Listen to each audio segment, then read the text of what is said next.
Hello guys! Welcome back into our YouTube channel, and for today's video, mag-unbox tayo ng panibagong smartphone, and this is the Galaxy M12. So without further ado, let us start the unboxing and review.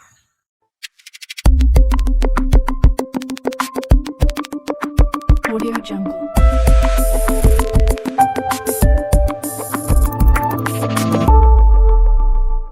So as of making this video, the price of the Galaxy M12 retails for about 7,490. Ito po ay sa Shopee Mall. Meron pa namang ibang seller na nagtitinda ng mas mababang presyo at makakamura pa po kayo using the vouchers and coins. Mayroon din po palang ibinigay sa atin si seller na free jelly case. Medyo makapal din siya, and yung ating free na tempered glass.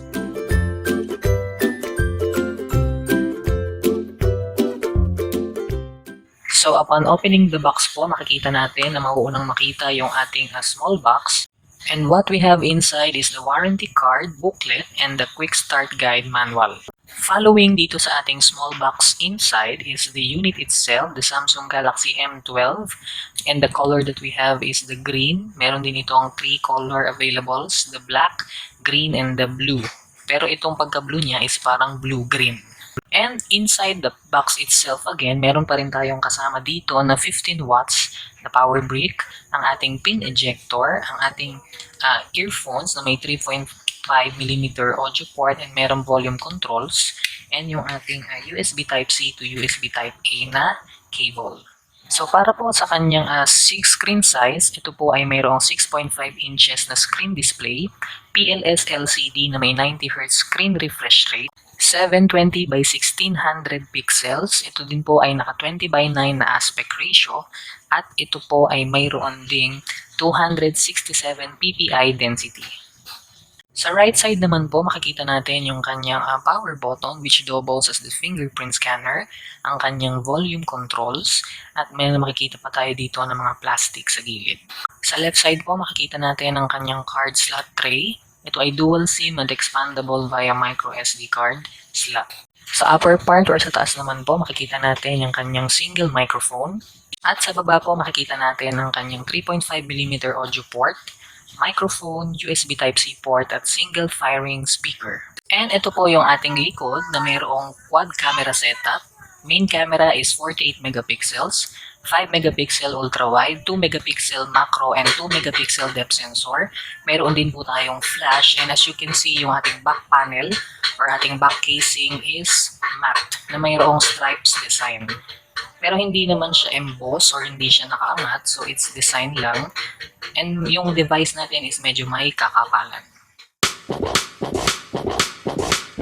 So si Samsung Galaxy M12 runs on Android 11 on top of One UI Core version 3.1. So for the notification panel, so ito po ang itsura ng kanyang notification panel. So meron ditong power saving mode, quick share, mobile hotspot, Smart View, Nearby Share, Eye Comfort, Dark Mode, Scan QR Code, Dolby Atmos na gumagana using the headset, Bedtime Mode, Focus Mode, and Ultra Data Saving. For the security, meron po tayong PIN, password, face unlock or face recognition, and of course the fingerprint. Fingerprint and face recognition is quite responsive naman. So minsan lang talaga may kaunting delay since yung ating device ay hindi naman ganun kataasan na model, is a budget phone. So compromise minsan yung ating fingerprint, medyo may delay sa animation. Minsan din kapag low light yung ating face recognition, hindi niya agad na detect. Pero okay pa rin naman siya for its price point. And ito po ang camera UI ng ating Samsung Galaxy M12. So as you can see, meron tayo itong photo, video. Meron din po tayong portrait mode, macro mode, pro mode, food, panorama. At syempre, nandito din po ang ating icon ng ultra-wide camera.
AnTuTu score. So meron pong 108,171 scores na nakuha sa AnTuTu benchmark version 9.3.2 itong ating Samsung Galaxy M12. Para naman po sa ating Geekbench 5, so for the single score, nakakuha ang ating Samsung Galaxy M12 ng 133 scores at 752 sa multi-core score. Ito po ay Geekbench 5.4.4 version. Now, para naman po dito sa ating speaker test at para marinig nyo po, ito po ang sample ng kanyang speakers.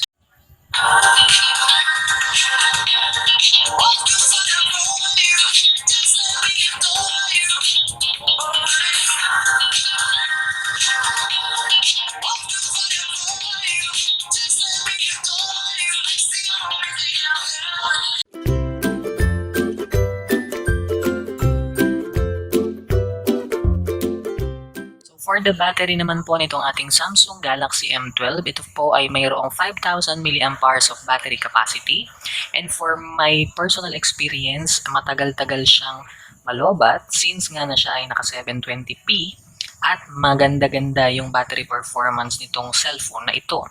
So for the real-time scenario, so ako po ay nag-charge using the 15 watts fast charging na kasama sa unit na ito, and it took me 2 hours mahigit starting from 2 p.m. to 4:16 p.m. with a remaining of 20% battery. So medyo may katagalan, pero for me, sulit na yon for its price point. For the gaming test natin dito sa Samsung Galaxy M12, definitely it has an Exynos 850 which is an 8nm processor. So it's an entry level by Samsung. So expect natin na yung device na ito na makakapaglaro siya definitely, pero expect natin na hindi ganun ka-smooth yung ating magiging experience or ating magiging gameplay since nga na ito ay isang budget segment na smartphone. And that is basically it for our quick unboxing and review nitong ating Samsung Galaxy M12. So for my final verdict, so for me, maire-recommend ko naman ang Samsung Galaxy M12 since Samsung brand ito, alam naman natin. And yung screen niya is for me mas maganda kasi iba talaga gumawa ng display si Samsung knowing na it has only 720p of screen resolution. The battery is also good combined with the 720p, kaya matipid talaga siya sa kanyang battery consumption. Isama pa natin dyan yung 8nm na kanyang processor. Kahit hindi ganun kataasan at kabilisan, still battery efficient pa rin yun knowing na it was 8nm. So, thank you for watching. Have a nice day.